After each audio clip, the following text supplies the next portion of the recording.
घराच्या उघड्या दरवाजातून आत शिरून चोरट्याने 64,000 रुपयांचे सोन्या चांदीचे दागिने लंपास केले.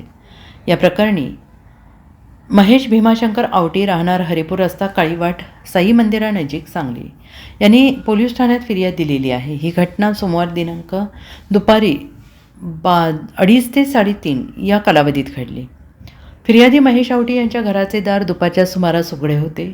त्या दरम्यान चोरट्याने घरात प्रवेश केला. आतील टेबलावर ठेवलेले 10 ग्रॅमची 50,000 रुपयांची सोन्याची अंगठी, 9,000 रुपये किमतीची 30 ग्रॅम वजनाची चांदीचा करदोडा, 2 जोडी पैंजण, 5,000 रुपये किमतीच्या 1 ग्रॅम वजनाच्या 2 अंगठ्या असा ऐवज चोरट्यांनी लंपास करून पलायन केलं आहे. पोलिसांनी चोरट्यांवर गुन्हा दाखल केलेला आहे. Bureau report, SBN Marathi, Sangli.